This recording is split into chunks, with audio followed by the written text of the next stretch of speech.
Professor Passos, e essa é a nossa terceira aula, dando continuidade aí no conteúdo de histologia vegetal.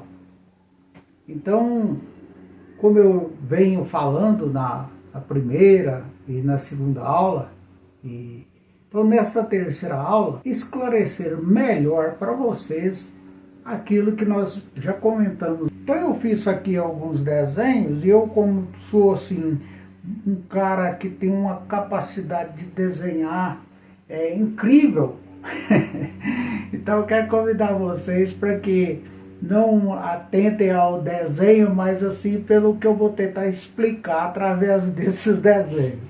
Veja bem, então aqui nesse primeiro desenho meu aqui, essa imagem, né? Então, olha só, eu desenhei aqui uma semente. Aqui no interior dessa semente nós temos o embrião, certo? Então, nesse momento, esse embrião resolve a nascer.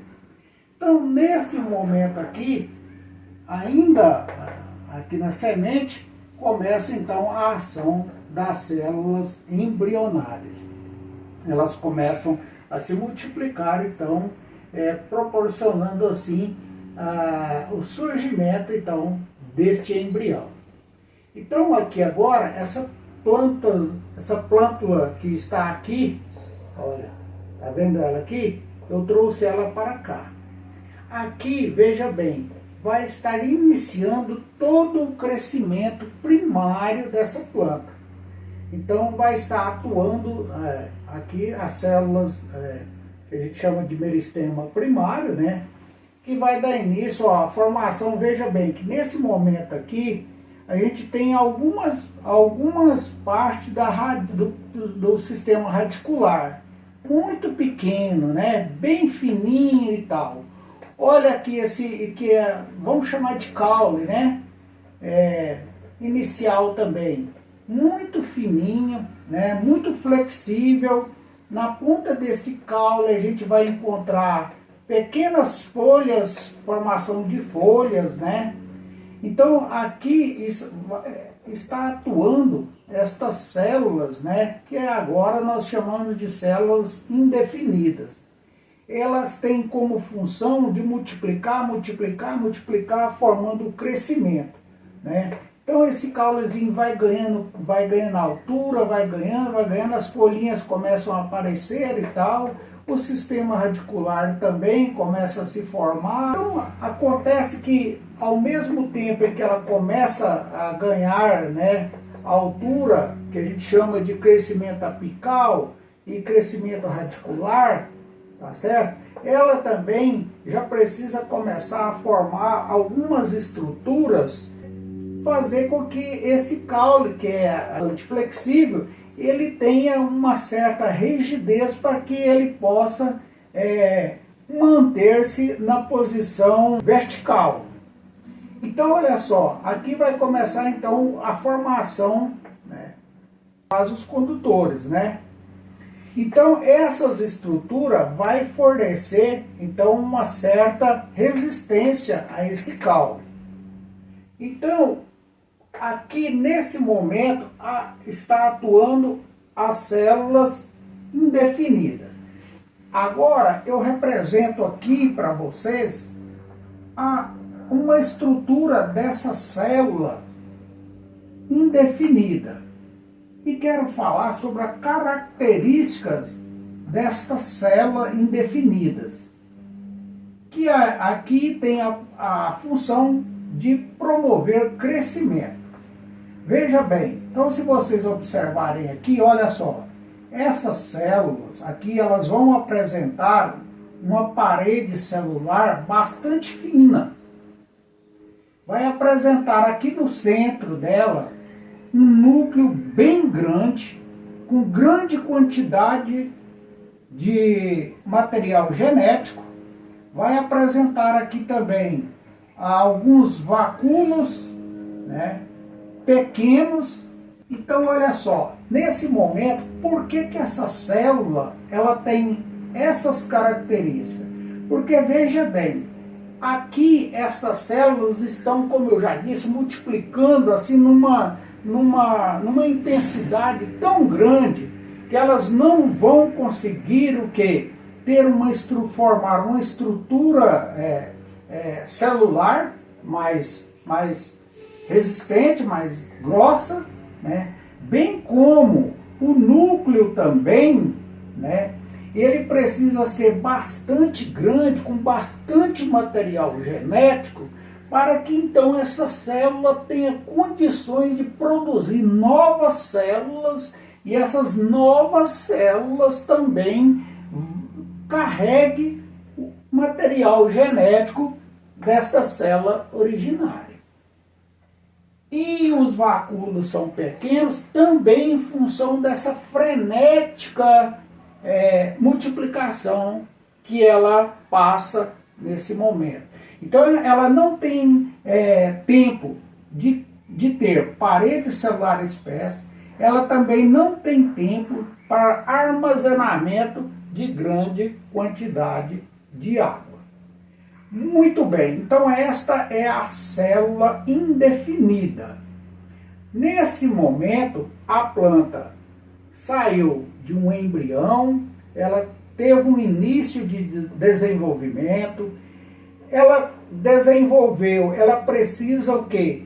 De estruturas que a mantenha, né, de pé, vamos dizer assim, e ganhando os crescimentos apical. Só que, depois de tudo isso aqui, ela também necessita de ter uma estrutura definida, porque aqui ela ainda vai continuar aumentando o seu diâmetro de caule, vai continuar aumentando proporcionalmente a altura apical, assim como também, né, o sistema radicular continuará aprofundando no solo. Então ela precisa dessas estruturas definidas, que nós chamamos de células definidas, né, ou tecidos adultos, como queiram falar. Então esta célula agora, ela vai passar, pelo que eu disse lá para vocês, por uma diferenciação celular. Ou seja, uma dessas células, ela vai diferenciar destas outras que ainda continuarão aqui, promovendo o crescimento até o final da existência dessa planta. Mas é essa que vai diferenciar, agora veja bem, essa que vai formar as estruturas definidas, ou os tecidos definitivos, ou tecidos adultos, que nós falamos na nossa aula anterior. Nós falamos na segunda aula. Então, olha só, agora, veja bem, essas células que vão formar, então, os tecidos adultos, veja bem, elas apresentam uma parede celular bem espessa, apresenta também uma segunda camada, camada celular, né?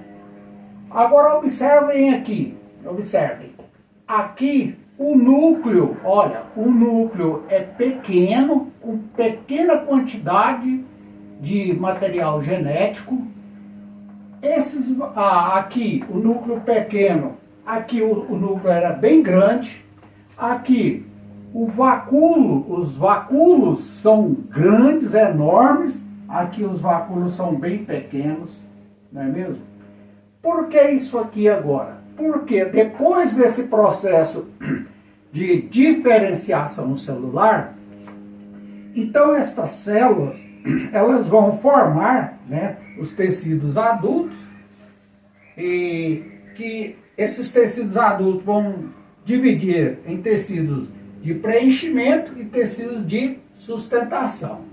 Mas olha só, elas têm essa característica porque aqui esses tecidos, eles então não vão mais passar por processo mitótico.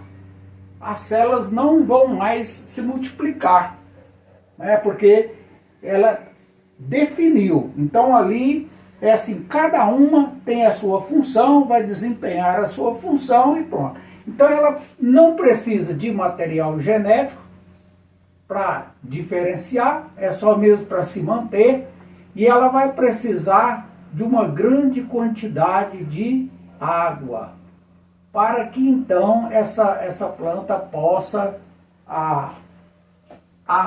se manter, né, hidratada, vamos dizer assim, não é mesmo? Então olha só, os tecidos de preenchimentos, então eles vão ser preenchidos por estas células, eles vão ser formados por estas células, assim como os tecidos também de sustentação, né? Que são os tecidos, tanto os de preenchimento como os de sustentação, têm a função de estabilizar, tem a função de manter essa planta, né, se desenvolvendo em altura, né, e também desenvolvendo em diâmetro de caule, não é mesmo? Então, olha só, as células aqui, essas células adultas, que são esse tipo de célula, acontece em algum momento em que, por função, né, de processo externo que essa planta possa sofrer, ela precisa então dar continuidade, mas ela foi, vamos dizer assim, acidentada. Eu vou citar aqui um exemplo, é um pouco vulgar, mas eu acho que cabe aqui para melhor entendimento. Você observa que, às vezes, se você pegar uma planta e você for lá, ela tem um galho, você vai lá e quebra ele, mas você continua, deixa ele lá. O que aconteceu? Você causou um trauma ali nesse galho, porém você vai observar que antes da onde foi causado aquele trauma, vai aparecer novas protuberâncias desse caule. Então o que acontece? Naquele momento ali, aquelas células que eram definidas, que tinham uma função definitiva, elas vão fazer o quê? Elas vão passar por um processo de desdiferenciação celular. Quando ela sofre esse processo de desdiferenciação celular, então ela vai voltar à origem dela. Qual é a origem? A célula meristemática, né? E assim, essa célula vai voltar a produzir o crescimento daquela protuberância que eu disse para você que passou a existir depois daquele trauma. Então, pessoal, esse é o processo, né, que estas células, desde aqui do momento embrionário, vão sofrer formando tecidos, deixando bem claro e que vocês tenham sempre em mente que não existe um tecido sem que antes tenha existido célula. Assim como não existe um órgão sem antes ter tido a formação de célula e tecido. Entendido isso aí? Então, esta é mais uma forma de tentar esclarecer, de levar a vocês um melhor entendimento do que a gente já disse. E aqueles que estão assistindo esta aula aqui agora e que não tenha assistido as outras aulas, que você acesse aí no meu canal as outras aulas, a aula número 2, a aula número 1, né? E temos lá também no início, quando nós falamos lá, né, das briófitas, das pteridófitas, das gimnospermas e das angiospermas. Então, assim, é uma sequência de estudo que é necessário que você tenha entendimento para que chegando aqui, então, você consiga assimilar tudo isso que está sendo dito nesta aula. Até aqui, se você está aí e gostou do conteúdo, deixa aí o seu like, deixa aí, compartilhe o vídeo do professor, deixa seu comentário, né, para que eu possa produzir novos conteúdos. E eu afirmo mais uma vez, eu tenho um imenso prazer em estar fazendo isso. Eu até sempre digo que eu acho que eu nasci para isso. Eu adoro a biologia, eu amo a botânica, então assim, eu gosto muito. E quero a cada dia buscar estar mais entendido para levar a vocês. E convido já para a nossa quarta aula, que nós vamos fechar aqui essa histologia, né, dos tecidos vegetais, e ainda vamos continuar aí falando da histologia do sistema radicular, do caule, da folha, né, do fruto, da semente, para que então a gente tenha todo o entendimento de tudo isso que cerca uma planta. O meu muito obrigado e até a nossa quarta aula.